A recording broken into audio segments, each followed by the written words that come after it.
My dear students, today let us learn about the transport functions of plasma membrane. All the living organisms are surrounded by plasma membrane at cellular level. That means each and every cell in the living world is surrounded by a boundary called plasma membrane. Without plasma membrane, the cellular contents will be leaked out into the surroundings. So, this plasma membrane is structurally very important because it is responsible for maintaining the identity of cell. Each and every cell is maintaining its own identity because of the boundary called plasma membrane. Apart from maintaining the cellular identity among the cells, plasma membrane also does some functions. It is responsible for the transport of various materials in and out of the cell. Because plasma membrane is not comparable to the wall, there are certain pores, there are certain channels inside the plasma membrane, and there are many integral proteins in the plasma membrane. With the help of these channels and also these integral proteins, plasma membrane allows the movement of some material in one direction, and at the same time it may allow the movement of some other materials in the opposite direction. So, like that, plasma membrane is also responsible for transport of various nutrients and also excretory products into and outside the cell. So, in this class, let us concentrate exclusively on the transport functions of the plasma membrane. Let me repeat, plasma membrane is the membrane that surrounds each and every cell in the living world. And this plasma membrane gives some sort of cellular identity to each and every cell. It creates a boundary. Because of the plasma membrane, each cell is differentiated from the neighboring cell. That means one cell is separated from neighboring cell because of this surrounding membrane, namely plasma membrane. And at the same time, plasma membrane establishes some sort of connection between external environment and also internal environment of the cell. The most important character of plasma membrane is selective permeability. Plasma membrane is permeable only to certain elements, certain chemicals, or certain materials.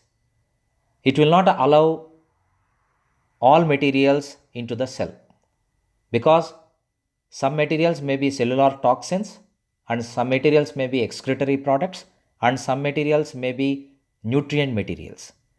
So, this plasma membrane exhibits some sort of selectivity in allowing the chemicals into the cell, and at the same time, it allows certain chemicals to get leaked out of the cell. So, this differential permeability is called selective permeability. Plasma membrane regulates the exchange of materials into and out of the cell. It allows only useful materials to enter in and sends out the unwanted materials from the cell. Unwanted material is nothing but either toxin or excretory product or cellular debris.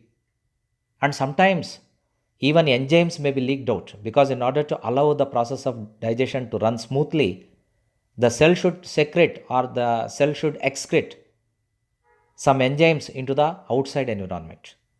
So, like that, depending on the necessity, some materials may be allowed into the cell and some materials may be knocked out of the cell. And this is called selective permeability. So, plasma membrane regulates the exchange of materials into and out of the cell. It allows useful materials to enter in and sends out unwanted materials from the cell. This property is called selective permeability. Osmosis is the second important function.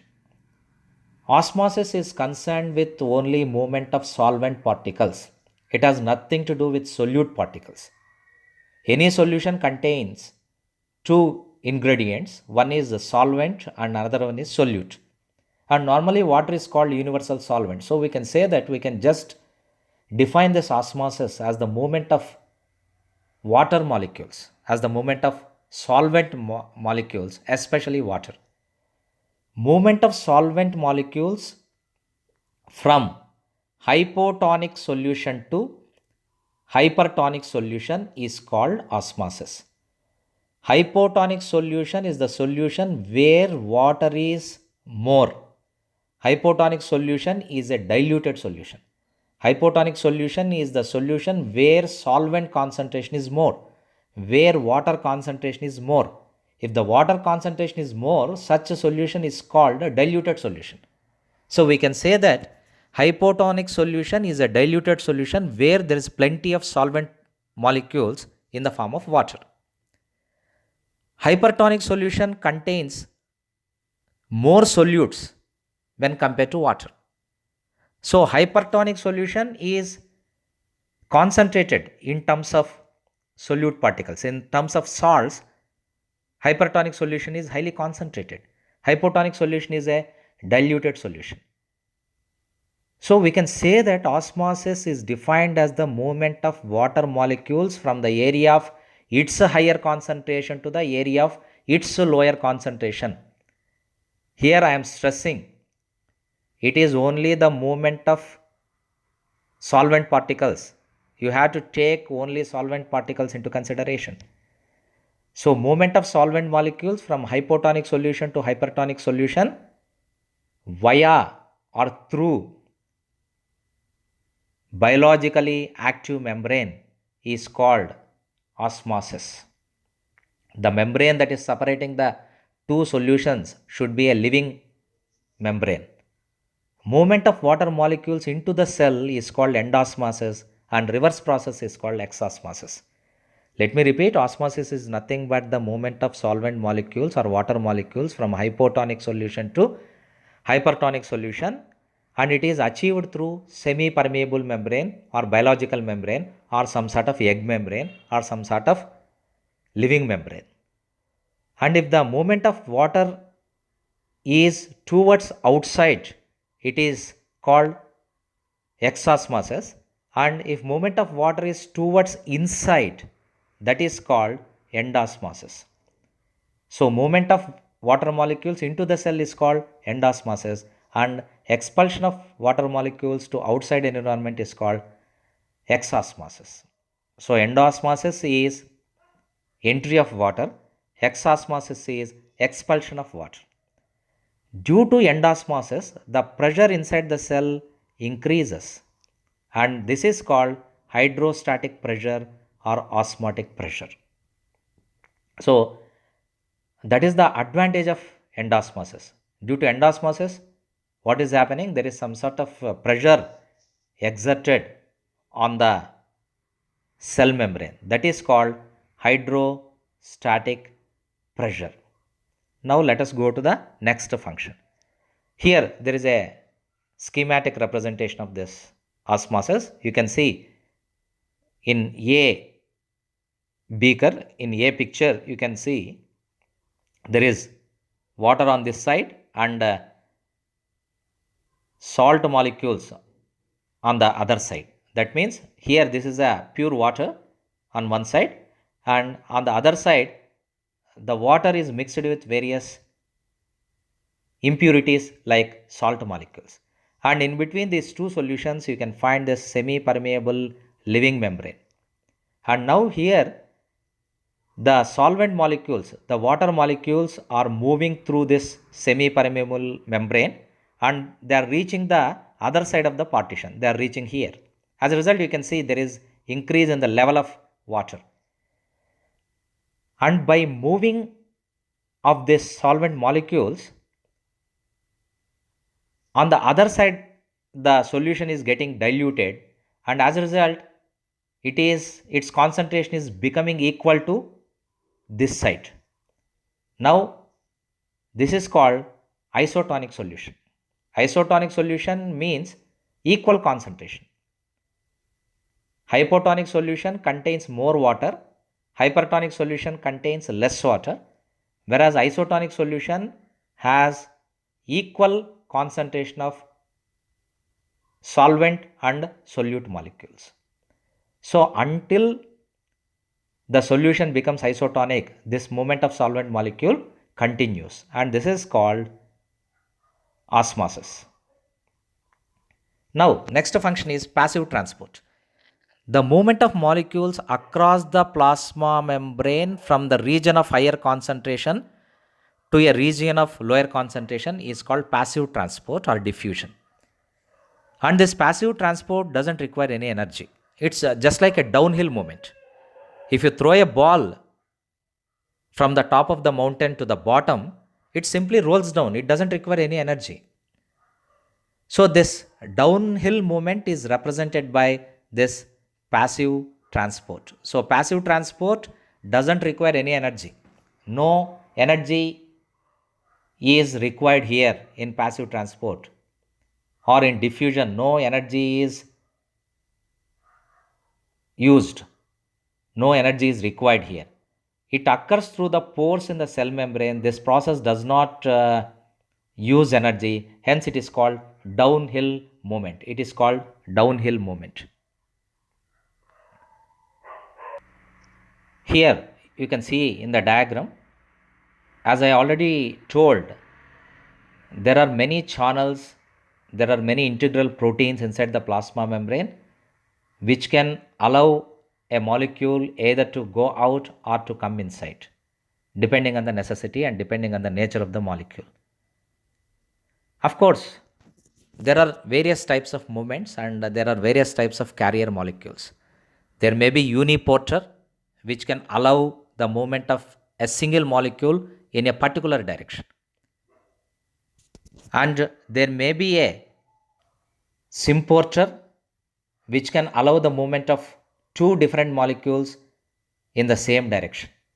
And there may be an antiporter, which can allow the movement of two different molecules in different directions. So we have seen osmosis, passive transport, diffusion, and now another function is active transport. The movement of molecules or ions from lower concentration to higher concentration is called active transport. It is also called uphill movement. It is also called uphill movement because it requires energy. It needs energy. The energy is supplied by mitochondria, and the substances do not move by themselves. They are carried by carrier proteins. You can compare these carrier proteins as the porters in the railway station. In railway station, porters carry your luggage.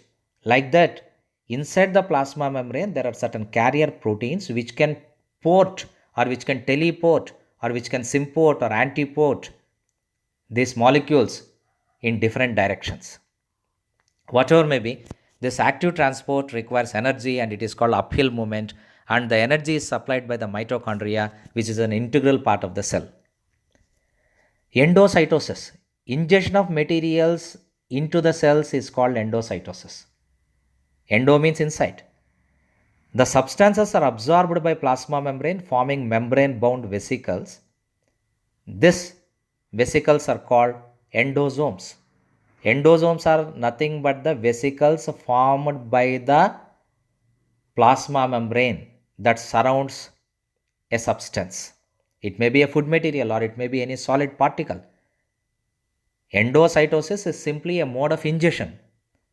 It is comparable to the cellular ingestion, which can simply devour a food substance.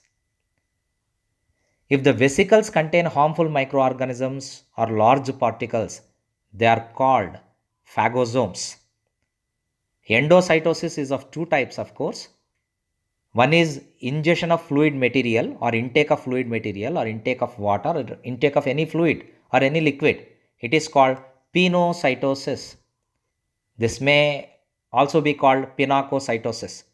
And another one is phagocytosis. Phagocytosis is the ingestion of solid material. It may be even bacteria. If the bacteria is engulfed by the immune cells, it is called phagocytosis. It's also a protective phagocytosis. There are certain cells in the liver called Kupffer cells which exhibit this phagocytosis function. And majority of the WBC white blood corpuscles, they exhibit this phagocytosis. So endocytosis is of two types, namely pinacocytosis or pinocytosis and phagocytosis. Intake of liquid material is called pinocytosis and ingestion of solid material including bacteria is called phagocytosis. Exocytosis. Exocytosis is a reverse process of endocytosis. In endocytosis, inward movement of particles into the cell is taking place, whereas in case of exocytosis, the particles are simply expelled out. You can say that it is cell vomiting. If the cell vomits out some material, it is called exocytosis. If something is leaked out of the cell, it is called exocytosis. The substances which are to be sent out fuse with the plasma membrane and they are released out. This process helps in secretion of digestive enzymes, hormones, and elimination of nitrogenous waste. That means this exocytosis is responsible for excretion. Apart from excretion, it is also responsible for digestion because the digestive enzymes are simply leaked out or secreted out or expelled out into the area of digestion by this process of exocytosis. Yeah, I told that there are three types of porter molecules or carrier molecules, and there are uniporter, antiporter, and symporter. Uniporter is an integral membrane protein. Uniporter is an integral membrane protein involved in diffusion of solute molecules or ions. Uniporter may be a channel or carrier protein. Carrier proteins work by binding to one molecule of solute at a time and transporting it with solution gradient. For everything, that gradient is required. Channels open by a stimulus, and these channels allow the free flow of specific molecules. Uniporters do not utilize energy. No energy is required for the transport undertaken by the uniporter. Uniporters do not utilize energy and they transport the molecules along with the concentration gradient. If any transport happens along with the concentration gradient, no energy is required. But if any transport happens against the concentration gradient, then only energy is required. So in case of uniporter, no energy is utilized because the transport of molecules by uniporter is normally done along with concentration gradient.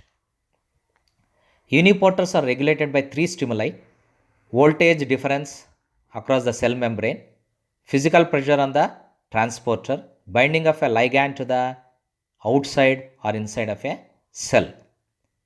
Uniporters help in the transmission of nerve impulse in neurons.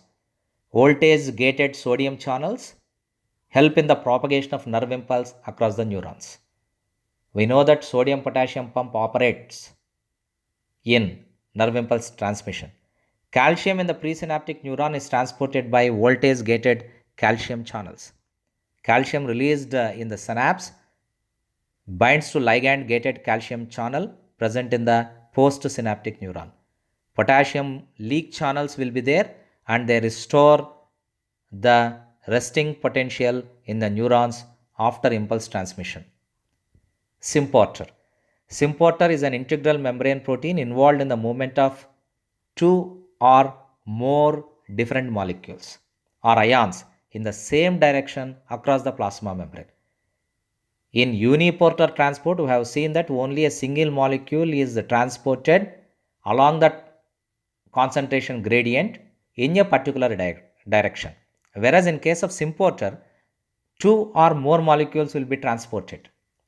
One molecule moves by diffusion here and other moves by active transport. That means the movement of one molecule doesn't require any energy.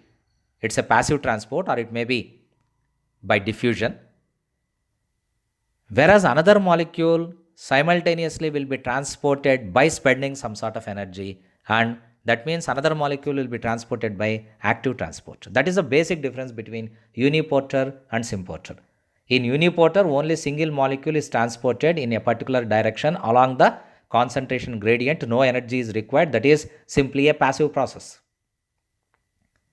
Whereas in case of symporter, two or more molecules may be transported, but one molecule is transported by diffusion and another molecule will be transported by active transport by spending energy. That means both active transport and diffusion are coupled in this symporter transport.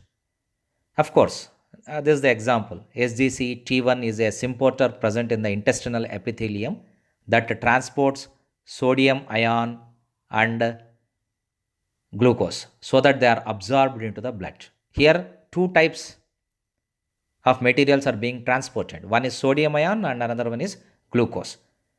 Sodium ions, potassium ions, chloride ions importer is present in Henle's loop in the kidney, of course. Henle loop is a part of nephron. It transports sodium, potassium, and two chloride ions. Now, the last part of the topic is antiporter. Antiporter is an integral membrane protein involved in the transport of two or more different molecules or ions across the plasma membrane in opposite direction. Let me repeat, in uniporter, there is movement of only one type of molecule.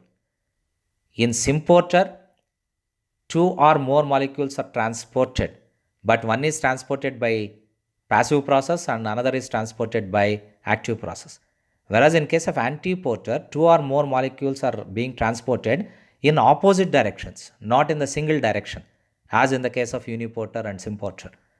One solute molecule moves along the concentration gradient and other moves by active transport, but these movements are done in different directions, in exactly opposite directions.